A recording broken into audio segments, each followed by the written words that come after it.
Our guest this week is Paul Martin Foss, who's one of the top anti-Fed voices operating inside the Beltway. He was a longtime banking committee staffer for Congressman Ron Paul and a former colleague of mine. And now he heads the Carl Menger Center for the Study of Money and Banking in Arlington, Virginia. Paul Martin and I have a great conversation about Ron Paul's years fighting the Fed, about how and why Menger still matters, and why the Beltway types are wrong when they want to tinker with rather than end the Fed. Stay tuned.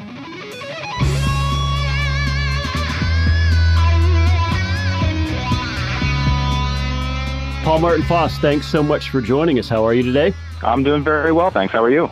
I notice that the name of the center is for the study of money and banking, not monetary policy. Right. And I love this because so many otherwise free market types will accept this loaded term. Mm-hmm.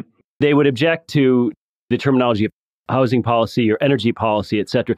Paul Martin, what is it about money that causes such a breakdown in rational thought that people even think we need a government policy for it in the first place? Well, I think part of it is because people have been, for the past 100 years or 150 years in this country, government has had such a monopoly on the issuance of money that people just don't give it a second thought. They don't understand the history of how in this country the market used to provide money. In the early colonial era and then the early part of the United States after the Constitution was first ratified and enacted, we didn't have a United States mint operating for several years. We had freely competing currencies. The Spanish pieces of 8, coins from Britain, Germany, France, et cetera, were all circulating. You had private mints. It was a great monetary smorgasbord, but the government has gradually taken over and monopolized the issuance of money.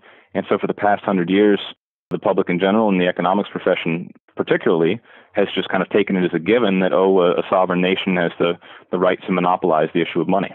Is the focus of your center more narrowly on money and banking, or is it more broadly on the Austrian school in general? It's basically going to be focused mostly on money and banking. Calling it the Carl Menger Center, we wanted to make people realize and be aware that we are coming from an Austrian perspective, but Menger's insights into money, he had his little pamphlet on the origins of money. He was involved in the Austro-Hungarian monetary reform, and particularly his insight on the origins of money, that it comes about as a market institution, not originally created by government. It was originally something that was created by the market to facilitate trade among people. Those kind of insights are what we want people to realize. So we're basically focusing on the monetary aspects and banking aspects of Austrian economics and trying to educate the American people on those issues. Paul Martin, is Menger underappreciated? Even among Austrians, his name is not as well known, obviously, as some of his younger cohorts. Right. He's very much underappreciated. I think that partially it was a function of his career. I think he really stopped writing after about 1905 or something like that. I don't think he was in good health the last decades of his life. And then his archives went mostly to Tokyo. So there's just not a lot of access to his original material. And he has been eclipsed. Obviously, Mises was a big name here in the United States. So he and Rothbard influenced, obviously, a lot of the American Austrians. Hayek was a professor at LSE during the 1930s, and so he influenced a lot of folks in Europe and on the continent. So, Menger just kind of had the misfortune of being the founder, obviously one of the 3 most important economists behind the marginal revolution, but because he published in German as opposed to the others, was forgotten by history. Of course, the marginal revolution, he makes this enormous contribution at roughly or almost exactly the same time as Walras and Jevons, as you mentioned. Mm-hmm. It almost seemed like this hurt his legacy. It obscured him because there were other names or perhaps bigger names coming up with the same thing at the same time. That definitely is true. And when you start to read Menger's principles and you start to read more about Menger's economic thought, you start to realize just how much of what he wrote, it was taken up into mainstream economics. And most mainstream economists wouldn't even recognize that it's what they learned in Econ 101. They have no idea that it originally came from Menger's ideas. Well, explain for us what the marginal revolution meant for classical economics at the time and how it affects our modern understanding of how goods and services derive value. It did finally get around a labor theory of value, the water-diamond paradox that people were always trying to solve. Unfortunately, you still find a lot of people who subscribe to the labor theory of value outside the economics profession. It's unfortunate that those ideas haven't gotten a greater hold outside of economics. I'm not really sure how necessarily to continue teaching people.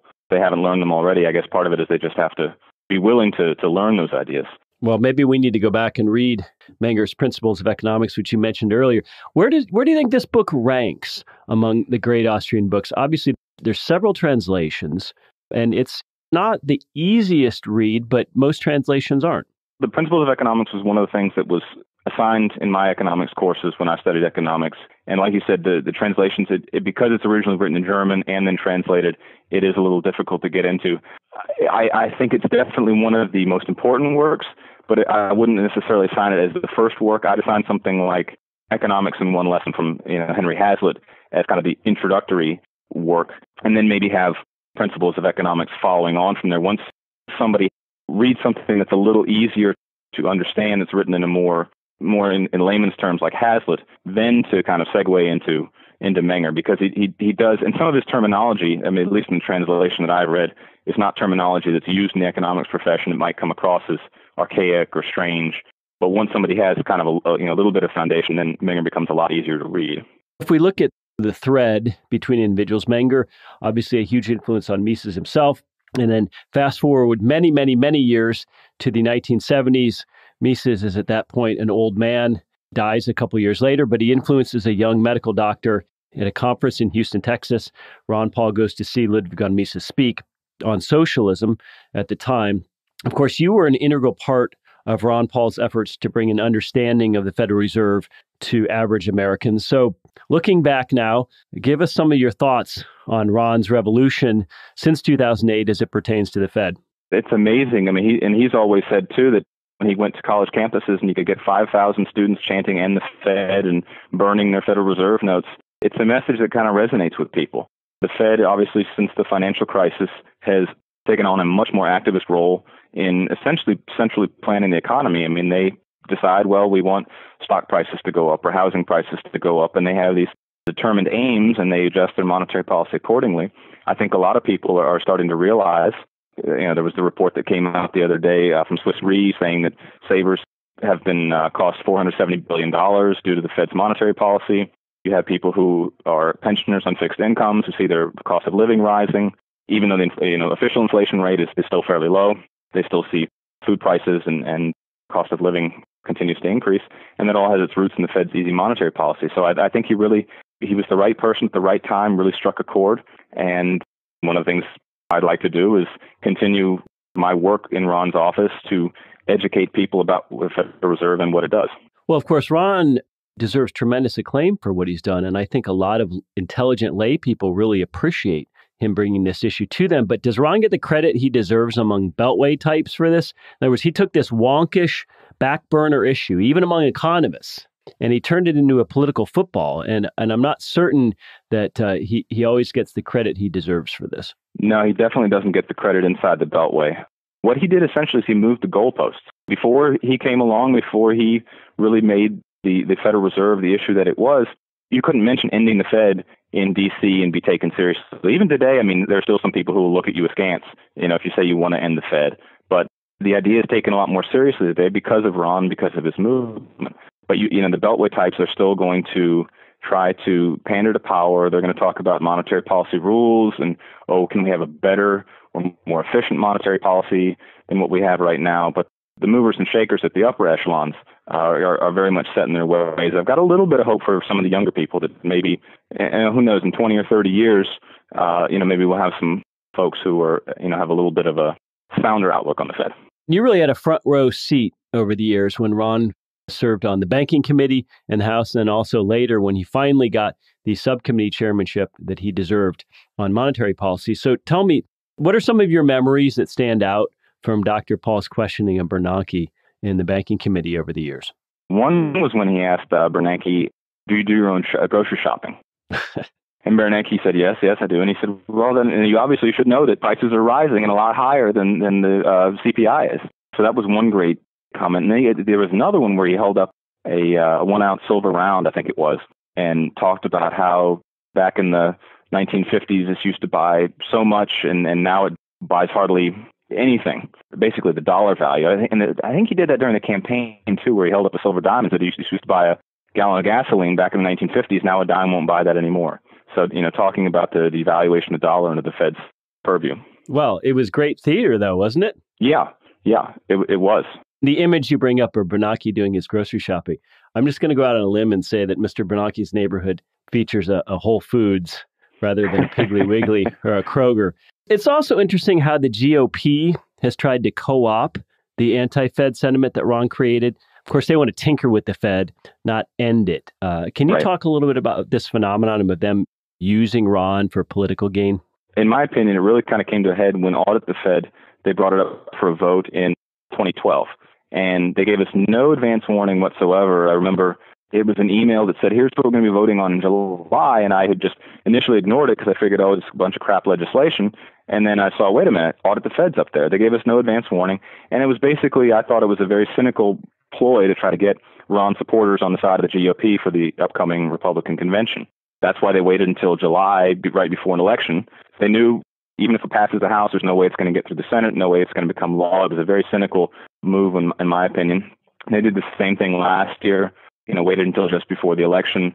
I wouldn't be surprised if they're going to do the same thing this time around in 2016. If Rand Paul ends up getting a little bit of traction, if they'll try to use Audit the Fed as a political football again. They are trying to take this idea because they realize, Ron had something going and he was able to raise a lot of funds and he was able to get a lot of popular support by talking about the Federal Reserve.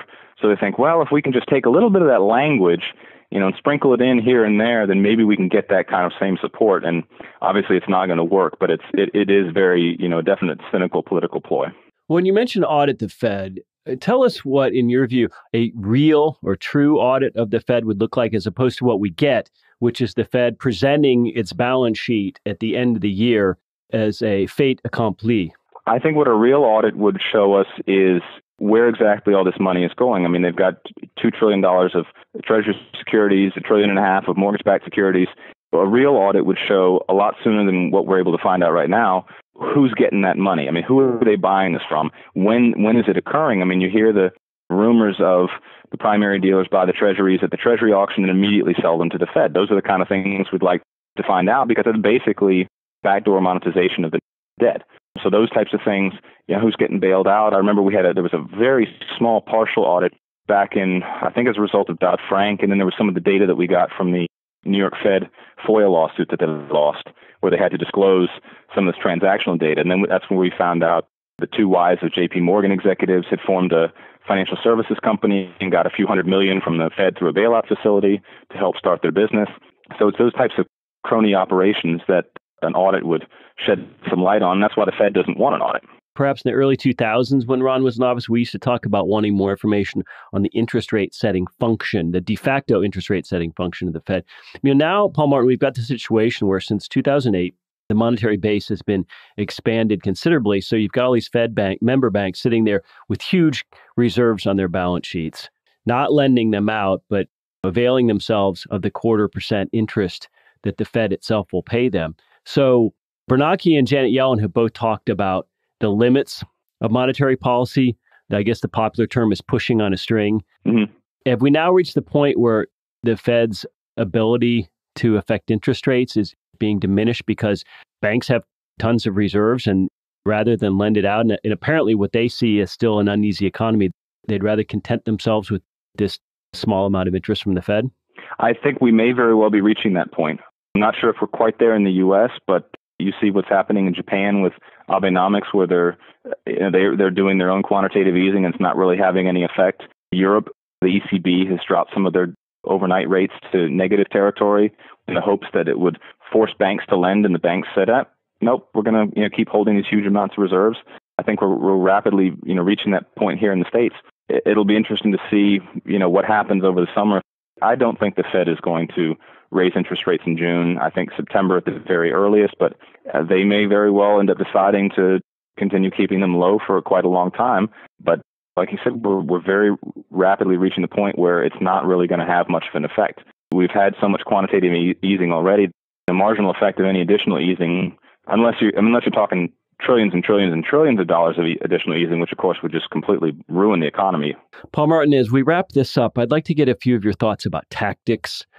As you know, so many professional and academic economists are effectively bought and paid for by the Fed. So I'm curious as to whether you see the goal of the Menger Center and organizations like the Mises Institute as trying to appeal to and influence academics and the economics mainstream, or do you see our goal more as one of doing an end run around the economics profession to reach ordinary people? I think you can do both. My goal, obviously, is not to affect the economic profession or to try to affect academics. I saw what happened when Audit the Fed first got some traction back in 2009, where because we were going to the American people, who were then contacting their congressman saying, co-sponsor Audit the Fed, I had staffers come to me saying, make the phone call stop. We'll sign on. We'll co-sponsor it. We'll vote for it. Just make the phone call stop. So if you get enough people who are educated, who understand the issues, who then start to put some pressure on their congressmen, or who start to talk to other people, talk to their friends and family, you can have kind of a snowballing effect. And that's what the goal of the Menger Center is, to educate people. And those people then can go out and start talking about those issues to other people. Because you never know when that one person is going to affect a whole bunch of other people. I mean, when I studied economics, my professor probably didn't realize that one day I would end up working for Ron Paul and doing Federal Reserve and monetary policies issues for Ron Paul. And the stuff that I helped Dr. Paul with obviously affected a lot of other people in the United States. So that's an example of just one person who, through some accident, you never know when it's going to happen. I mean, it's very easy. It was very easy to get discouraged and say, well, is anything we're doing actually helping anything? Is anybody reading what we're writing? Is anybody taking this to heart? Sometimes you get a little bit of feedback where people say, I loved this column, or I love this article, or, I love this speech that Dr. Paul gave. You begin to realize, these things do have an effect. You just have to, reach the grassroots and kind of get that critical mass of people going and understanding these issues. Paul Martin Foss, thanks so much for a fascinating interview. Ladies and gentlemen, Paul Martin's organization is called the Carl Menger Center for the Study of Money and Banking. You can Google it. Paul Martin does a great feed about the latest money and banking news that you should subscribe to if you're interested in these issues. Twitter is Menger Center, twitter.com/Menger Center, Menger Center. Thanks again for your time, and ladies and gentlemen, have a great weekend.